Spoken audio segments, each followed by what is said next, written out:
Just like Dad wanted, I brought our maid with us. Huh? For a moment, I couldn't believe my ears. Edgar, in front of his father, had a smug attitude, referring to me as a maid. Then, my stepfather, staring intently at my face, suddenly burst out laughing. "What's going on?" I asked, to which his father, trying to suppress his laughter, said, "Well, it's just. When you said Edgar's fiance, I wondered what kind of woman she'd be. And here we have, a face of poverty. Makes me want to see her parents." Hearing this, Amy, couldn't hold back my tears out of frustration and ran away from the scene. Luckily, there was a women's restroom for guests in the party room. I hid there as if running for cover and called my dad. After I explained the situation, my dad came to help right away. "Hello, I'm the maid's father." "You are?" Upon realizing who my father was, his father and Edgar started to panic. And then, they ended up facing retribution from my father and another helper who showed up later. "My name is Amy, and I work as a salesperson in a department store. At 40, I'm still single. But, I am currently seeing someone. His name is Edgar, 5 years my junior at 35. Edgar is the son of the owner of a music store located within the department store where I work. Dating the boss's son can attract unwanted attention. That's why I've kept my relationship with Edgar a secret at work to avoid awkward social situations. We mainly communicate through messages. I always look forward to checking my phone for messages from Edgar during breaks. Today, I checked my phone to find a message from him, suggesting we go out on our day off. Our relationship was still fresh, and spending time together felt new and exciting. Edgar's family, owning a music store, had a piano worth $2 million. Edgar has been playing the piano since he was a child. "I want you to see our family's piano. Then, I'll play something for you." "That sounds lovely. I'd love to hear you play." Edgar is a genuinely well-mannered and calm person. I really enjoy spending time with him. Considering our ages, of course, marriage is on the table. So, when Edgar messaged me about going on a date. However, I had to decline that day because my mom was coming over from home. "I'm sorry, but I have to stay home because my mom is visiting that day." Then, 10 minutes later, Edgar replied, "Your mom is coming over? I'd like to meet her if possible." After thinking it over for a bit, since we were considering marriage, meeting the parents seemed like a good step. So, I quickly agreed. "That sounds like a plan. I was thinking of introducing you to her eventually. I'll pick you up in the morning then." "Really? That's great. I'm looking forward to it." Edgar was happy about the chance to meet my mom. However, introducing Edgar to my mom somehow began to cast a shadow over our relationship. And on the day I was to introduce Edgar to my mom, I went to the nearest station early in the morning to pick up Edgar. Since my mom came by car today, there was no space for Edgar to park if he drove. Besides, if we got along well, we thought we might as well have a drink together. So, Edgar took the train today. Emerging from the station's gates, Edgar was dressed in a brand new jacket. Seemingly nervous. I tried to ease Edgar's nerves with a cheerful voice. "Good morning, Edgar. What's up with you, looking so tense?" "Good morning. I guess I'm just nervous about meeting your parents." Edgar's face was stiff, and his voice was tense. "Don't worry. My mom's very approachable," I said, and Edgar gradually relaxed. When we entered my apartment, my mom greeted Edgar with a smile. "Nice to meet you. I'm dating Amy. My name is Edgar West." "West?" As soon as Edgar introduced himself, the smile disappeared from my mom's face. I realized I had only told my mom Edgar's first name. But why did my mom react strangely to Edgar's last name? "Mom, what's wrong?" "Oh, nothing. Nice to meet you, Edgar. I'm Amy's mother. Thank you for always being there for Amy." My mom greeted him with a forced smile. Even after inviting Edgar to the living room, there was a tense atmosphere. My mom, with her back turned, asked Edgar, "What do you do for a living?" "I help run my dad's company. We manage 5 music stores in this area. The music store in Amy's department store is one of them," Edgar confidently replied. It seemed like Edgar was finally back to his usual self. However, my mom didn't seem interested in Edgar's story. Trying to make a connection, I asked my mom, Don't you think there's some connection between Edgar's company and us? Well, yes, I suppose. My mom responded indifferently. Edgar, probably because of his nerves, didn't notice my mom's cold attitude. A connection? I haven't told you yet, but my mom is a violinist who graduated from a conservatory and now runs a violin school at her house. Really? Then, there does seem to be a connection between us, Edgar replied, his eyes shining. I was about to mention my dad too, but I stopped as I felt my mom's mood darken further. What bothered me more was how my mom kept scrutinizing Edgar's face, furrowing her brows.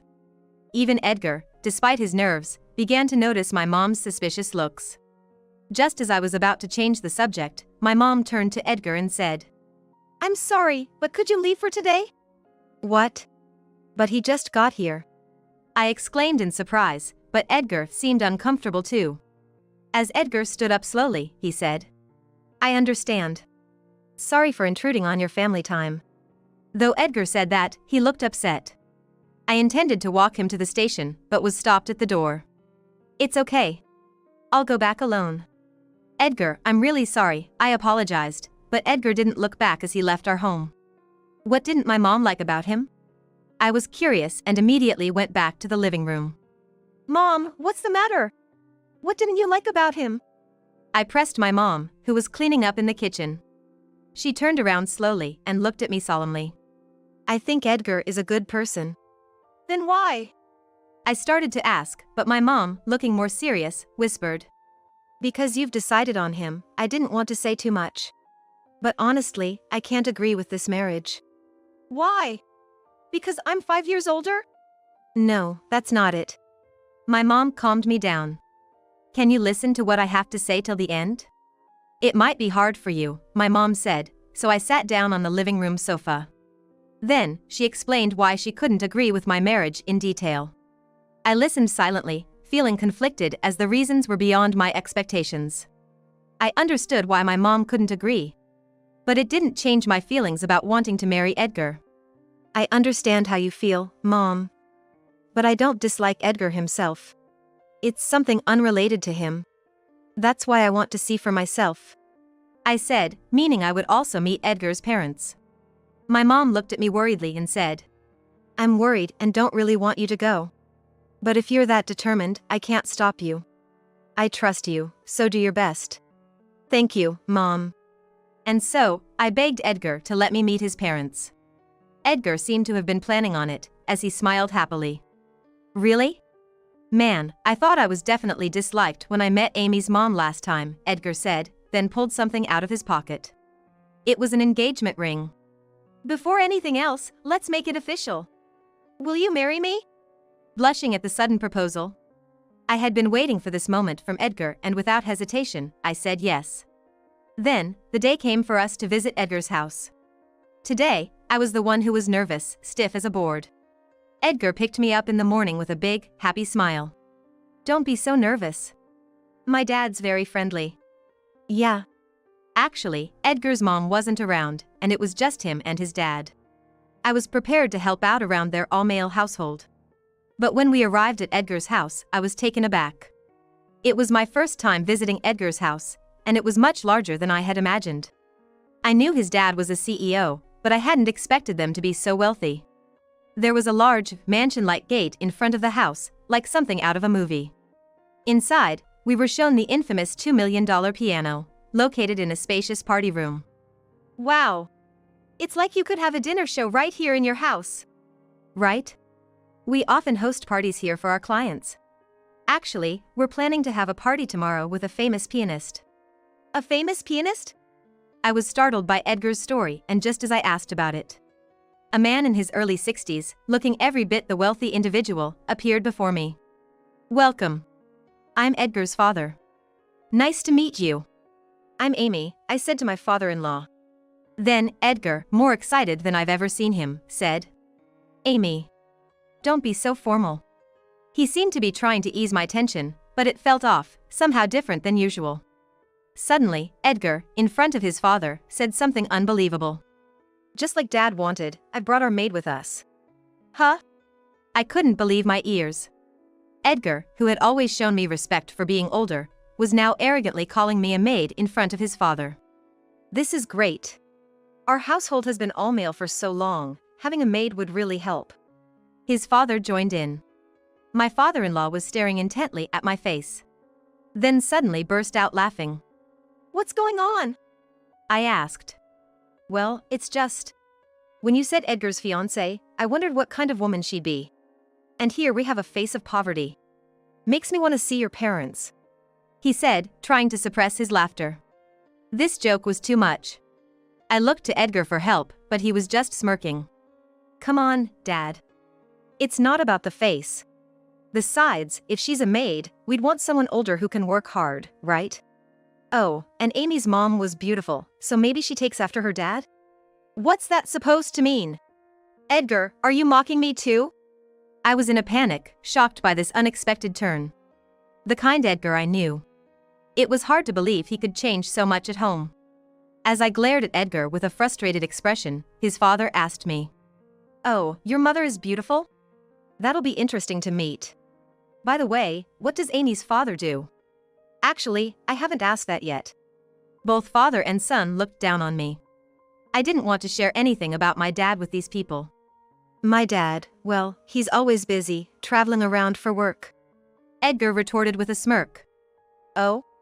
So, your mom teaches some instrument, and your dad's out earning money everywhere? Sounds like they're always busy with no rest. So, if they're that busy, they must be struggling. Finally, this father and son were looking down not just on me, but on my whole family. Frustrated to tears, I ran away from the room. Fortunately, there was a women's restroom for guests in the party room. Hiding there, I called my dad. Knowing he was nearby due to work. Hey, Dad. Hey, Amy? What's up, calling in the middle of the day? Dad answered cheerfully. Despite his job taking him all over the world. Hearing my dad's voice after so long, I couldn't stop my tears. Dad. Through my tears, Dad gently spoke. Sounds like something tough happened. Take your time and tell me about it. Grateful for his kindness, I told him everything that had happened. I don't care what they say about me, but to speak so horribly about my family. I was so frustrated. After I finished, Dad responded seriously. All right, stay there. I'm on my way over now. Really? What about your work? When it comes to my daughter's crisis, work can always wait. Don't worry. Knowing Dad was coming made me feel a bit better. Thanks, Dad. You know how to get to the place, right?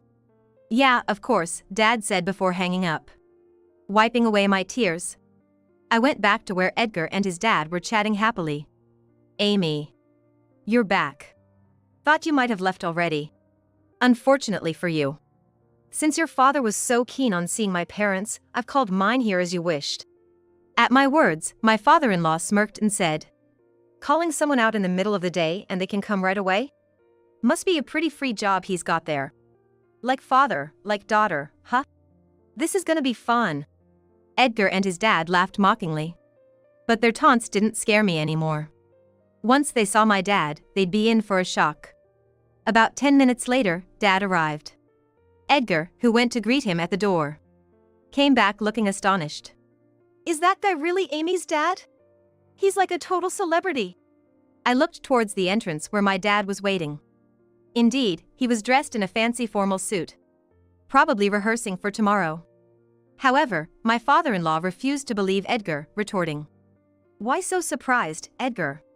It's common for fathers to try to impress when visiting their daughter's fiance's house. He must have borrowed the suit from somewhere. What are you talking about, Dad? He arrived in a luxury car that's hard to come by here. Who would just lend out something like that? At Edgar's words, my father-in-law's face tensed up, frowning. Then Dad appeared and greeted him. Hello, the maid's father here. Seeing my dad, my father-in-law dropped his wine glass in shock. You are? He stared at Dad, visibly surprised. Dad looked around the spacious house and said, Oh my, such a big house and yet, no staff? And you're having Amy, your son's fiancée, work as a maid? No. That's absolutely not the case. My father-in-law denied, waving his hands. Oh? Was the story I heard from Amy over the phone a misunderstanding? She mentioned something about being called poor-faced, resembling her father. No, that's... Sweating, my father-in-law struggled to respond. Edgar, sensing the gravity of the situation, asked nervously. Dad, what's going on? Who is this man? Hey! Watch your mouth! This gentleman is Roy Jones, the famous pianist who will perform at our important party tomorrow. At his father's words, Edgar was just as shocked. Really? Hey, Amy! Why didn't you tell me? I was just as surprised when Edgar mentioned a famous pianist coming over. I knew my dad was playing at a party tomorrow, but I had no idea it was here. Edgar shook his head. That's not what I'm asking. Why didn't you tell me your dad is Roy? Well, you're always talking about yourself, Edgar. There was never a chance for me to talk about my own things. Indeed, Edgar always managed to turn conversations back to himself. Besides, after how you mocked me earlier, I really wasn't in the mood to talk about my dad. Come on, you've been blaming others the whole time since then. Edgar was clearly playing the victim, getting all defensive. Then, his father also snapped at me. You know, Amy, Edgar's right. Even if you are the daughter of a famous pianist, isn't it common sense to disclose your parents' occupations before coming to your fiance's house? Thinking about it, maybe he had a point. I was at a loss for words, not sure how to respond. That's when my dad stepped in to help. Well, that might be true. But then, are you saying that if Amy wasn't my daughter, you intended to treat her as a maid as you were suggesting? My dad wasn't backing down either. My father-in-law was left speechless by his question. Seeing his puzzled face, my dad laughed and said, Well, regardless of intentions, it's clear as day that marrying into this house means getting all the chores dumped on you. And what do you mean by that? After looking around the house, my dad added, I've heard rumors that any maid who enters this house quits soon after. They say it's because the master is difficult to work with, and the son here tries to charm every young maid. Looking around, it was obvious there wasn't a single maid or servant in such a large estate. While the party room was cleaned, perhaps in preparation for tomorrow, the rest of the house was quite dirty upon closer inspection. I looked into Edgar's face, trying to reaffirm his feelings. Edgar, did you really decide to marry me with the intention of making me a maid? I loved you genuinely. Edgar just hung his head in silence but eventually muttered. I had no choice. No choice? Does that mean, as long as someone could be the maid, it didn't have to be me? Edgar couldn't meet my eyes. Seeing this, my dad sternly said, So, you didn't love Amy after all. In that case, we'll call off this engagement. Wait, what? No, just hold on a minute. Edgar protested, but my dad seemed determined. There's no need to wait. Furthermore, under these circumstances, I'll be withdrawing from tomorrow's performance. What? But that's a completely different issue. What will I say to our important clients if you don't perform tomorrow? My father-in-law began to panic. That's none of my concern. If you need a pianist, have your son play. I've heard he's quite skilled. My son's piano playing is not something we can present to our high-class guests. Please, I understand you're upset about your son, but... My father-in-law pleaded, bowing deeply. Looking down at my father-in-law, Edgar exclaimed, Dad! Stop making me out to be the bad guy. It's all your fault to begin with. You drove Mom away by overworking her and did the same to every maid by making impossible demands. Shut up. If we lose tomorrow's guests, our business is finished. They argued when a loud sound came from the back. You're right, Edgar. You're the worst for making your wife suffer, my mom emerged, scolding him. Oh, you were here? I came as soon as I got the call from your dad. It was easy to sneak in since there's no gatekeeper. Apparently, Dad had contacted Mom right after my call. Mom glared fiercely at my father-in-law, who was clearly shocked by her presence. You are... Ah, you remember me. You overworked and tried to discard my best friend. It's been a while since I last came here to confront you. I knew after introducing Edgar to my mom. The mother-in-law he pushed away was Mom's best friend from college. That's why Mom opposed me marrying into this family. Mom stared down at my father-in-law with a formidable look. After you drove her out, she came to me. She joined the same orchestra and continued playing the violin, excelling in her studies. Now, she works at the violin school I run. She's doing that? You haven't changed at all, treating your plain-looking ex-wife like a servant, never appreciating her true worth. Trying to justify himself, my father-in-law stumbled over his words. Yes, I knew she graduated from a conservatory. But once she married into our family, she had to follow our ways. I was astounded by his lame excuse. Turning a house where no servant would stay into a mess. It's no wonder any good wife would want to leave. Especially when the owner of a music store, of all people, tries to waste the talent of an excellent violinist. Really, what does the family think a wife is? Just so you know, even though Amy didn't pursue a career in music, it was because she had her own solid beliefs and independence. She always chased her own potential, without needing to follow the path laid out by her parents. Dad nodded deeply to Mom's statement. I was so happy to know my parents understood me. Feeling lonely because my parents were always touring separately for their music, I used to throw tantrums about not wanting to be like them when I was a student. Now, it feels like it was just rebellion. But my parents always believed in me and watched over me. Realizing how they felt made me burst into tears. My father-in-law had nothing to say in response to my mom's words. Next to him, Edgar started crying, kneeling down. I've had enough. I don't need a wife, just let her go back. It's all Dad's fault anyway, not mine, right? Edgar seemed eager to end the conversation. But my father-in-law wasn't ready to give up, telling Edgar. Edgar, what are you talking about now? If you and Amy's marriage falls through, tomorrow's reception will be ruined. Instead of worrying about that, why don't you ask him to play the piano tomorrow? Dad looked exasperated at my father-in-law, still focused only on protecting his company. Even now, you're still only thinking about your own gains. I was considering performing tomorrow if I saw any sign of remorse from you. But now, I firmly refuse. What? No way! My father-in-law was visibly disappointed by his own grave mistake. Mom then added insult to injury. You haven't even paid alimony to your ex-wife yet, have you? She's struggled for 30 years since the divorce. So, you'll be paying her the alimony she's due, including for all her hardships. My father-in-law turned pale. Now that tomorrow's plans are ruined and our company is doomed, on top of having to pay alimony to my ex-wife, this is too much. Oh, that's not all, my mom said, turning her sly smile towards Edgar. Look here, you good-for-nothing son. Me? Edgar looked around cluelessly. Who else would it be? Even though the engagement wasn't official yet, you've deeply hurt Amy's heart, so you owe her compensation. Well, all the family's finances are managed by my dad, so please ask him for the compensation. Edgar proved to be just the clueless son my mom accused him of being. But my father-in-law was vehemently shaking his head in refusal. Edgar, I don't know anything about that. You handle your own compensation. That's impossible. After all, this whole mess is Dad's fault.